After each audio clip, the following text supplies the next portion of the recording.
Hi, everybody. It's Think Theo, and we're in season 4, Music is Healing. And I believe that this guest is episode number 5.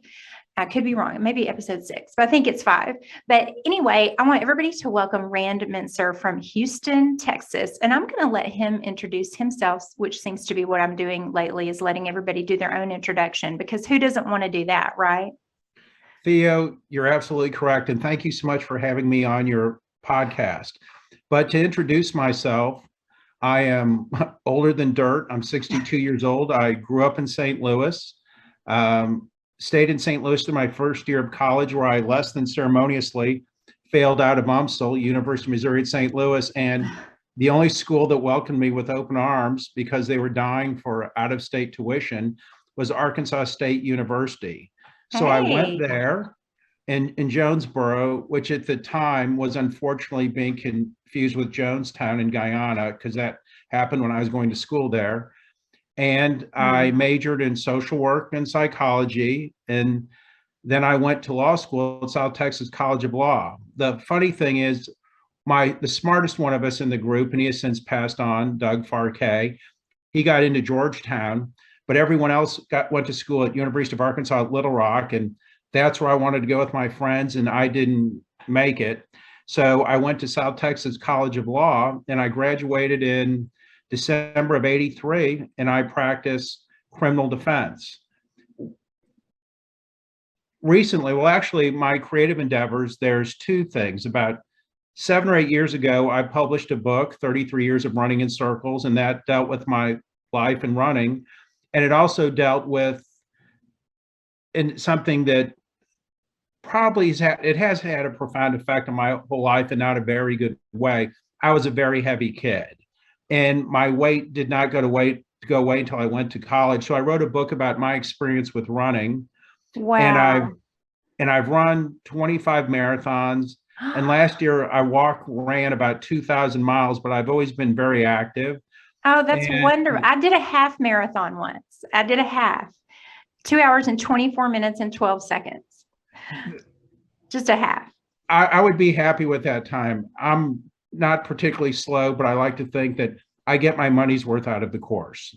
I am impressed. Did you, let me just ask you a little side note, everybody. Did you have to keep your mileage of your shoes so you knew when to get new shoes? I used to fanatically keep the mileage on my shoes. And since I'm a big guy, I'm 6'2" and about 190 pounds on a good day. And I would, about 300 and a little over 300, I would get rid of them. But now I notice I rotate 2 pairs. And when my knees start to hurt a little bit, the shoes are worn out. And that's normally about in 3 months or so. And then I'll replace both of them. Okay. I was just curious, because that was just one thing I learned in all of that running time, was that you have to keep your mileage or you bend them. And if they bend too easily, it's time to get new ones. So anyway, sorry, go on with your running. You were running. And then I ran, and there's another interesting story. When I was running my 25th marathon, which is the only one that I didn't complete. And going back, I'm very proud of the fact that for my 50th birthday, I ran a 50 miler. Oh my gosh. So I was running my 25th marathon, and that was January 15th, 2017.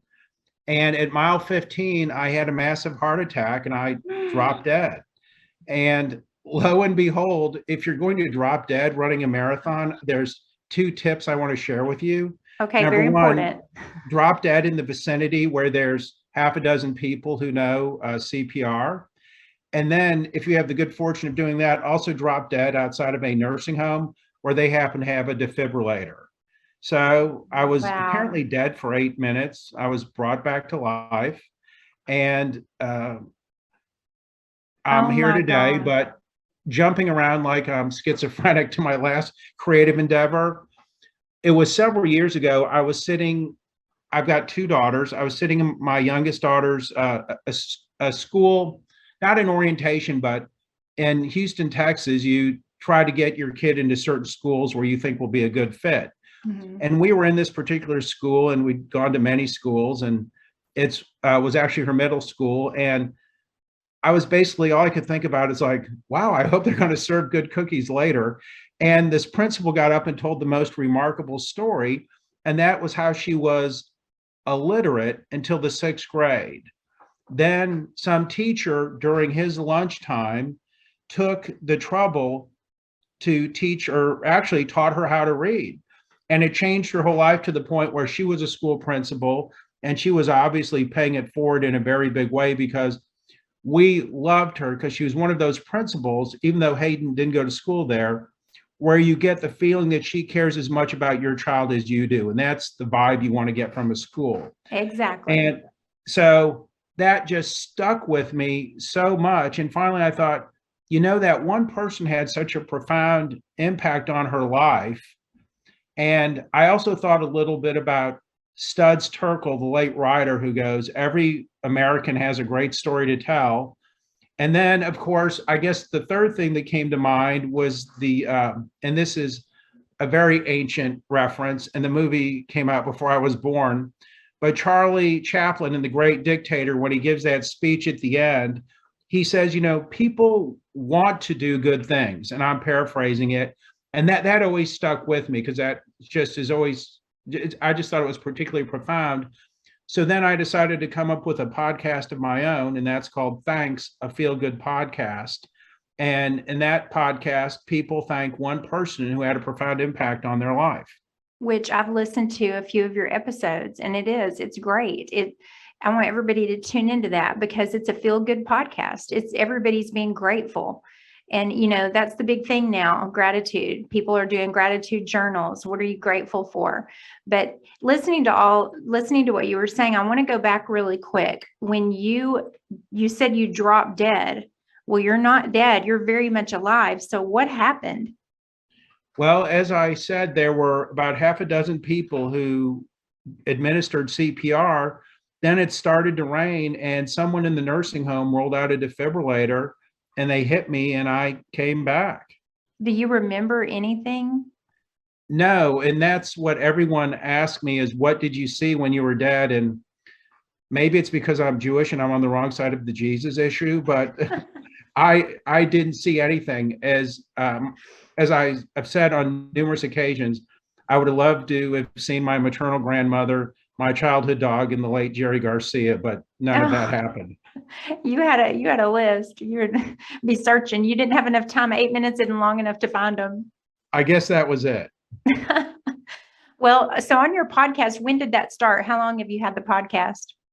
We are at about 110 episodes. So probably just short of 2 years, because we have quite a few PSAs on there. And they were mostly during the last presidential election, where we had certain celebrities weigh in, encouraging our listeners to vote. Good. That's great. What is one of your most memorable or favorite? I mean, you can't say favorite, but what's one of your most memorable podcasts so far? I haven't been on until next week, so I know it's going to be that one. Oh my God, there are just so many wonderful stories, because after Avery, who is my co-host, and we do an interview, it's like, we want that person to be our new best friend. But there's probably, I'm grateful for everyone, but there's probably 3 that I'm grateful for, because before we really got going, 3 people gave us a chance that had pretty big followings on their own. One was Sid Bullens, and Sid's a Grammy-nominated singer that sang backup for Elton John, and he gave us a lot of attention when we really needed it. Another one is Carrie Blakenger. Her book is coming out, and she'd be a great podcast, a great interview for you. She gave us a chance when no one did. And then the other one would be Sarah Guthrie, Arlo Guthrie's daughter, Woody Guthrie's granddaughter. And Wow. she gave us a chance early on. So I'm really grateful. But of course, oh my God, I'm drawing a blank on her name, but it's episode number 8. And that's the teacher, of course, who gave us the idea. So she'd probably be number 1. But those 3 were big names who took a chance on us and gave us their time when we really weren't established. So I'm particularly grateful to those people. Yes, and that's just how it is. We share, and I'm going to get those names from you later so that I can contact them, especially the music ones. But I have up here on my wall everybody that I've had on my podcast, and I'm always grateful for the ones. I'm grateful for all of them, but especially the ones that you don't think are going to give you the time because they're so busy because they have such a following. And when you get those guests on, then you're like you, I figured you'd be way too busy to be on with what you do in Houston. Have you ever had somebody that you're representing and thought, man, I should put them on my podcast? Does that ever cross? It did, but it's funny you mentioned that because, Studs Terkel wrote all those books where he interviewed a lot of normal people who told extraordinary stories. And I was talking to one of my clients who had an extraordinary life, but he couldn't tell his story very well. So I figured out Studs Terkel's secret because I got to listen to some tapes from his radio show, and he had very famous people on his radio show. So I think when he reduced them to word, he could take a little bit of liberty and clean them up. But when he interviewed them, I think he wanted more polished guests. So there's that to consider, but very few of my clients, I mean, I've represented a watch company, and like Rick Marai, the guy in charge of American distribution, he'd be a great client, but my criminal clients, probably not as much. Probably not. They'll turn into a whole different title for your podcast. Yes. Maybe not thanks, maybe Spanx. Yes. Well, I was about to ask you something, and then your book. You said that you wrote a book. Is that a book people can still purchase? Is it out there? Yes. As a matter of fact, I just got a royalty check that came in, and I probably could enjoy a nice lunch. But yes, it's available. Barnes and Noble. It's available on Amazon. 33 years of running in circles. It's called 33 Years of Running in Circles. And Yes. Tell me again, what does it focus on? It is basically things I learned in 33 years of running, but I also tell my story, which is going from a fat kid, and back then there weren't a whole lot of fat kids, and your life just doesn't go on the same track as other kids because you're just not popular. You don't get asked out as much.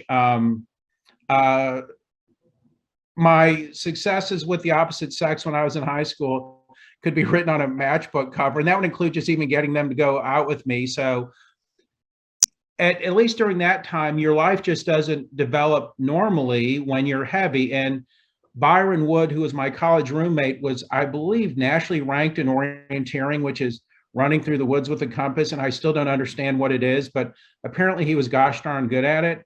And he got me into running, and he took me to a sporting goods store, and I picked out a good pair of running shoes. And since that time, I've been running ever since. I love that you've written a book that I taught high school for 8 years, 10th grade, sophomores. And as a teacher, I always knew, and I would hate to say that I was more sympathetic because I wanted to treat all my kids the same, but I knew what was going on in those heads and those minds of those students that are heavier. And I knew, how the pain that they must be feeling. I love that you have written a book that kids should be able to get their hands on and relate to. I hope it's in all the school libraries. I hope it inspires students out there. Have you had anybody say your book, inspired me to start running? I have had a few people contact me, and they've said yes, but funny story about that. When my book came out, the biggest running book of the year was called When Running Was Young and So Were We. I think that's right. It was written by Jack Welch, who was actually a very good runner. And he went on to work for Nike, and he started a running magazine. And that book was the most awarded running book of that year. And I was talking to Jack, and I said, he goes, "How are your book sales?" And I go, "Well, Jack, here, I'll clean it up. They're not very good." And he goes, "No, either are mine. We wrote running books. We didn't do this to sell books. No one reads running books." So the sales weren't what I hoped for. Well, but you wrote a book that made you feel better. It was probably cathartic for you to write it, and you got it out there. And I really do. I really, my head is spinning about getting that book to the librarians at the school where I taught, and just, have this book out there for a resource for those students that we know are struggling, that need that little bit of motivation. So tell me about, when you run, do you listen to music? Sometimes I do. Music always picks me up, and I always run faster when I listen to music. But I believe he was my 8th or 9th grade teacher. His name was Arthur Chip Miller. And Arthur Miller. yes, that's, I guess, why he wanted to be called Chip, because I guess he never quite lived up to that. Right. But he was a wonderful teacher, and he taught me that to be a good citizen, you have to be aware of current events. And my mother didn't drive, so I would literally walk probably the better part of a mile and back to buy a newspaper so I could cut out the current events, because it was probably Pavlovian in a way, because he'd recognize me and I'd get extra points. And I mean, it could be a monsoon and I would go up there and I would walk and go get the newspaper. So I do listen to a lot of news, because thank you, Chip, I am just like a news junkie. Well, but I do listen to a lot of music. Great. That's awesome. I do too. When I would go run, I would say, I'd put it on my calendar, like on Monday, Wednesday, Thursday, Friday, I'm going to do 3 miles, and then 3, and then 4, and then 6. And if I showed up at the park to do, because at the park, there were markers, so I didn't have to wear that little pedometer, because this was back in the 2008, 2009. And the iPhone wasn't really the thing. I still had a little iPod Nano that I could clip on my sleeve, which I still like. I do not like the big phone. It's too much. And I would go out to the park and I would show up. And if my battery was dead in my little iPod, if there was no music, Theo was not running that day.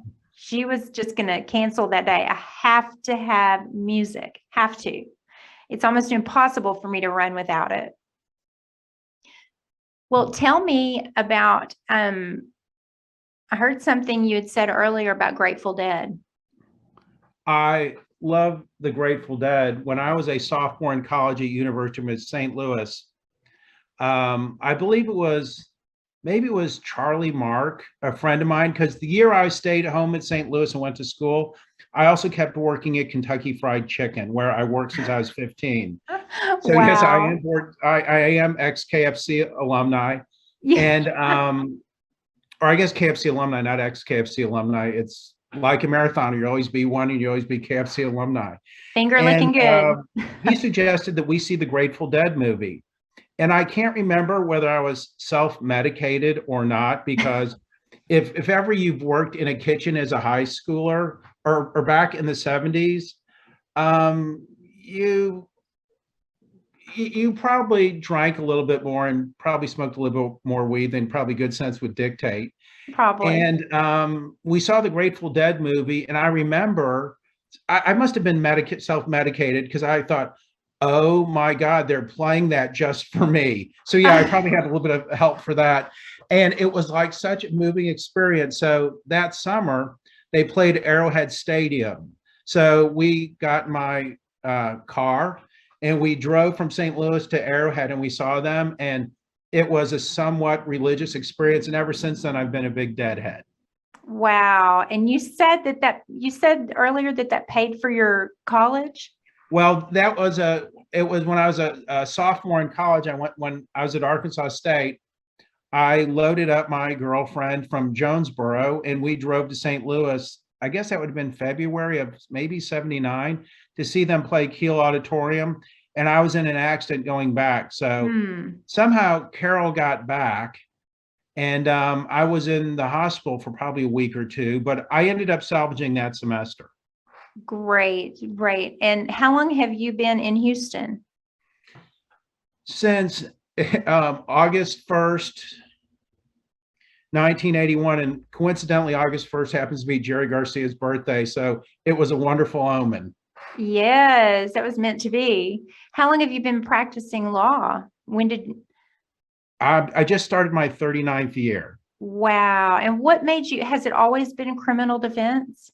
No, I started out doing personal injury, but it's funny. I was remembering a paper I wrote in seventh grade for a teacher named Chesley, I believe, and it said write your own obituary. And Oh, I wrote God. that I was a mob lawyer that got blown up when his car exploded when he started it. So I guess I always kind of gravitated towards this. Oh, wow. That's very interesting. Well, is there anything, well, first of all, let me see where we are in our time. We still have plenty of time, I think, because I think you and I got on a little bit early.